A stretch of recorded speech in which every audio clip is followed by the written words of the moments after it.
നമ്മുടെ സമൂഹത്തിൽ സംഭവിച്ചുകൊണ്ടിരിക്കുന്ന ആത്മഹത്യ ഒരു ഭാഗത്ത് നടക്കുന്നു. ആമേൻ. അപകട മരണങ്ങൾ മറ്റൊരു ഭാഗത്താണ്. പ്രകൃതിക്ഷോഭങ്ങൾ നിമിത്തം അനേക പ്രിയപ്പെട്ട പട്ടിണി, അതുപോലെ ഹല്ലേലൂയ പലവിധമായ പ്രതിസന്ധി. നിങ്ങൾക്കറിയാം, കഴിഞ്ഞ ഒരാഴ്ച വലിയ ചർച്ചാ വിഷയമായ ഒരു വിഷയമാണ്. 2 കന്യാസ്ത്രീകളെ ദൈവത്തിന്റെ സ്തോത്രം പിടിച്ച് ഏകദേശം 9 ദിവസം അവരെന്ത് ചെയ്തു? ആമേൻ ഹല്ലേലൂയ, ആമേൻ ഹല്ലേലൂയ, ജയിലിനകത്തിട്ടു. ദൈവത്തിന്റെ സ്തോത്രം. ശക്തമായ ഇടപാടുകൾ നിമിത്തം അവരെ പുറത്തു കൊണ്ടു.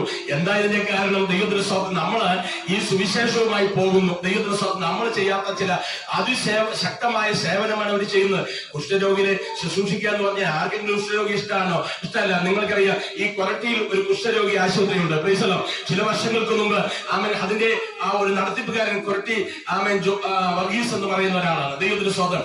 അദ്ദേഹത്തിന്റെ മകൻ ജോൺസൺ വർഗീസ്, അദ്ദേഹം ഒരു മാജിഷ്യനാണ്. അദ്ദേഹവുമായിട്ട് ഞങ്ങള് ചില ദൈവദാസന്മാർ അവിടെ ചെന്നപ്പോൾ ദൈവത്തിന്റെ സ്തോത്രം ഒരാൾ പോലും ആ മാതാപിതാക്കളെ തിരിഞ്ഞു നോക്കുവാനില്ല.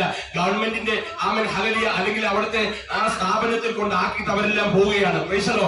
ഞങ്ങൾ അങ്ങോട്ട് ചെന്ന് ആമേൻ അവരുടെ അടുത്തേക്ക് ചെന്ന് അവരുടെ അടുത്തേക്ക് ഇറങ്ങി അവരോട് സംസാരിക്കാൻ തുടങ്ങിയപ്പോൾ അവരുടെ കണ്ണിൽ നിന്ന് കണ്ണുനീര് ധാരാളമായി ഒഴുകുകയാണ്. എന്താന്ന് ചോദിച്ചപ്പോൾ, മോനെ ഞങ്ങൾക്ക് ആരുമില്ല, ഞങ്ങളെ നോക്കാൻ ആരുമില്ല, ഞങ്ങളെ സംരക്ഷിക്കാൻ ആരുമില്ല, ഞങ്ങൾക്ക് ആമേൻ ആമേൻ ഞങ്ങളെ ചികിത്സിക്കാൻ ആരുമില്ല.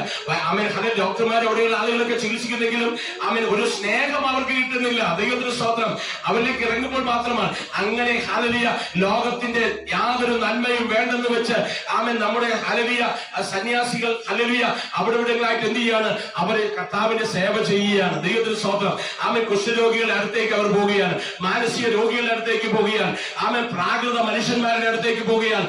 അങ്ങനെയുള്ള ആളുകളുടെ അടുത്തേക്ക് ചെന്ന് അവര് ദൈവത്തിനായിട്ട് ആമേൻ ദൈവത്തിന്റെ സ്നേഹം അവരിലേക്ക് പകരുകയാണ്. അങ്ങനെ സ്നേഹം പകരുന്ന ആളുകൾക്ക്, സ്നേഹം പ്രാപിക്കുന്ന ആളുകൾക്ക്, സ്നേഹം കൊടുക്കുന്ന ആളുകൾക്ക് എന്നും ലോകം ആമേൻ എതിർപ്പ് മാത്രമേ കാണിച്ചിട്ടുള്ളൂ. ഇന്ന് പകൽക്കാലം ഒരു കാര്യം ഞാൻ നിങ്ങളോട് പറയാം. ആമേൻ ഈ ലോകം നമ്മെ ഓരോരുത്തരും ഉപേക്ഷിക്കട്ടെ.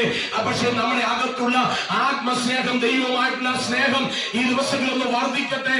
അത് നമ്മുടെ ആത്മീയ ജീവിതത്തിലേക്ക് ഒന്ന് ഉയർന്നു വരുവാൻ ഇടയാകട്ടെ. അത് മറ്റുള്ളവർ നമ്മെ ഹിംസിക്കുന്നതോടും മറ്റുള്ളവർ നമ്മെ ഉപദ്രവിക്കുന്നതോടും മറ്റുള്ളവർ നമ്മുടെ ആരാധനയോ പാട്ടിനെയോ പ്രാർത്ഥനയോ എന്തും പറഞ്ഞാലും ദൈവത്തിന് സ്തോത്രം, എനിക്ക് വിഷയമില്ല. ഞാൻ ദൈവത്തെ ആരാധിക്കും, ഞാൻ ദൈവത്തെ സ്തുതിക്കും.